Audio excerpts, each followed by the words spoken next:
Tem hora que a coxa coça no vazio esquisito, não de bicho nem de frio, mas daquele peso morno que sumiu de lá. Você passa a mão no tecido vazio e sente o desespero miúdo de quem esqueceu a chave de casa, só que a casa inteira cabe numa capinha preta com a tela trincada. Você coloca o celular no bolso da calça. A tela apaga, o LED escurece, o mundo físico volta a ter 3 dimensões. Passam exatos 40 segundos. Nesse intervalo curtíssimo, em que absolutamente nada aconteceu no universo, o seu polegar direito dá uma contração involuntária na lateral da sua coxa. É um reflexo nervoso, quase um tic-tac biológico. A mão entra no bolso sozinha, como se a calça fosse uma toca e o aparelho fosse um bicho assustado que precisa de carinho. Você saca o celular, desbloqueia com a digital, olha a tela inicial onde não tem absolutamente nenhuma notificação nova, bloqueia de novo e devolve para o bolso. 3 segundos depois, o ciclo recomeça. É uma coreografia que a gente repete 200 vezes por dia, com a precisão mecânica de um relógio suíço que perdeu a sanidade. A gente não faz isso porque tem muita coisa importante acontecendo lá dentro. A gente faz isso exatamente porque não tem nada. É o medo absoluto do intervalo.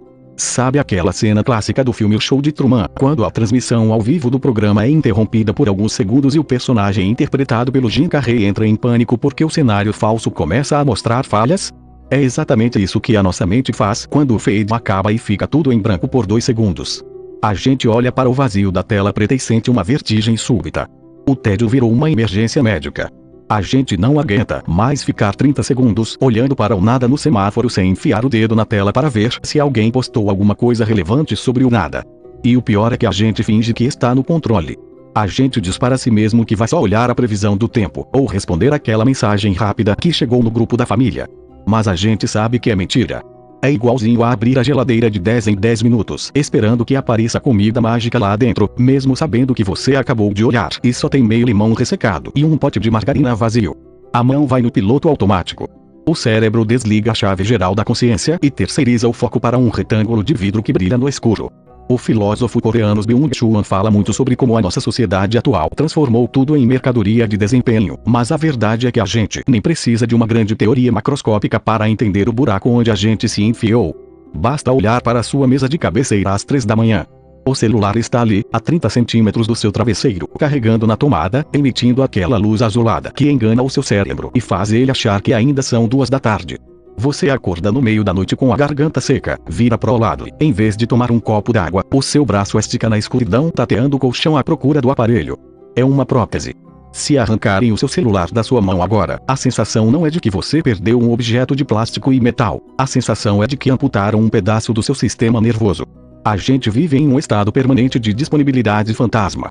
O corpo está aqui na sala, sentado no sofá, fingindo que está prestando atenção na novela ou no filme, mas a cabeça foi abduzida para um multiverso paralelo onde todo mundo está mais interessante, mais bonito e fazendo coisas mais legais do que você. É uma esquizofrênia leve do cotidiano. Você está conversando com alguém na editória da vida real e, ao mesmo tempo, debatendo nos confins da sua mente se deve ou não apagar um comentário que você fez em uma foto 3 anos atrás. O mundo real ficou sem graça perto da maquininha. O mundo real exige esforço, exige silêncio, exige olhar fixamente para a parede quando a luz acaba. E a gente perdeu completamente a musculatura necessária para aguentar o silêncio. É aquela cena clássica de O Show de Truman, quando o personagem percebe que a parede do estúdio é de papelão e que o céu é pintado. Só que, no nosso caso, a gente descobre que o teto do mundo é uma tela de 6 polegadas, e a gente mesmo faz questão de pintar as grades. A gente entra no aplicativo achando que vai resolver uma pendência rápida, mandar um recado prático, ver a previsão do tempo, e de repente passou 40 minutos da sua vida assistindo a um vídeo em loop de uma pessoa limpando um tapete encardido como uma escova de dente. Por que a gente faz isso? Porque é anestesia pura. É um analgésico de bolso que você toma toda vez que a realidade ameaça cobrar algum tipo de presença real. Se você tem que esperar 5 minutos na fila da padaria, o cérebro entra em pânico. Meu Deus, 5 minutos sem estímulo visual. Rápido, pega o retângulo brilhante para que eu não precise pensar na morte ou no boleto ou na minha própria irrelevância cósmica. A gente virou refém de um algoritmo que nos conhece melhor do que a nossa mãe. O filósofo Byung-Chul fala muito sobre essa compulsão por desempenho e autoexploração, mas na prática a gente nem tá mais produzindo nada. A gente só tá consumindo farelo de atenção. É o Matrix invertido.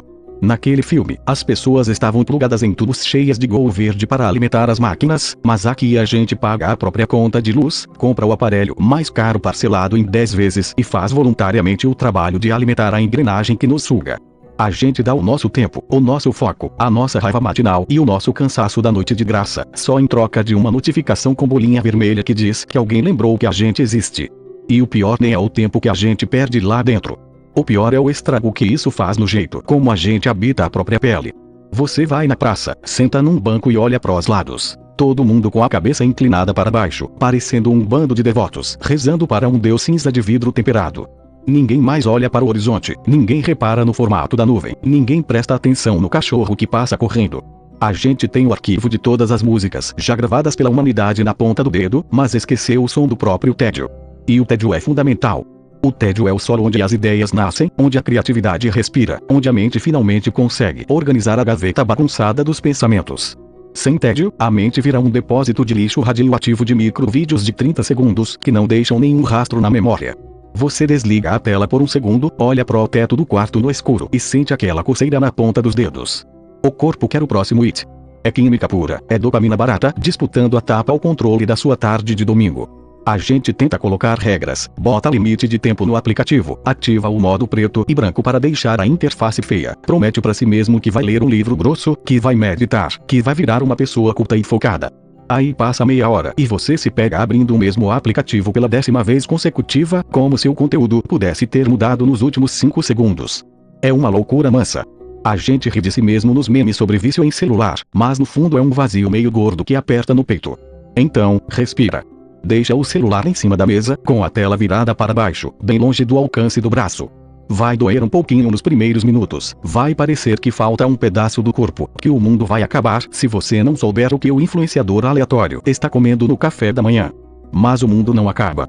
O tédio vai passar, a poeira vai baixar, e o silêncio da sua própria mente vai parar de parecer um monstro debaixo da cama para virar só o que ele sempre deveria ter sido. O seu espaço, inteirinho seu, sem nenhum algoritmo, dando pitaco em como você gasta o seu tempo debaixo do sol. É isso. Vai lá viver um pouco fora da tomada. É igualzinho aquele dilema clássico de Matrix, quando o protagonista precisa escolher entre a pílula vermelha e a azul. Só que aqui a pílula vermelha não é uma revelação dramática sobre a humanidade virando bateria de robô. É só encarar a pia cheia de louça e o teto da sala sem um vídeo de fundo reproduzindo em velocidade 1,5 para anestesiar o pensamento. A gente tem medo do silêncio porque ele devolve a gente para nós mesmos, e às vezes a companhia que a gente menos quer ter é a nossa própria, naqueles 5 minutos antes de pegar no sono em que nenhuma notificação acende para salvar a gente do que a gente está evitando sentir. Foto real. Cansaço real. E é só na voz. Deixa o like.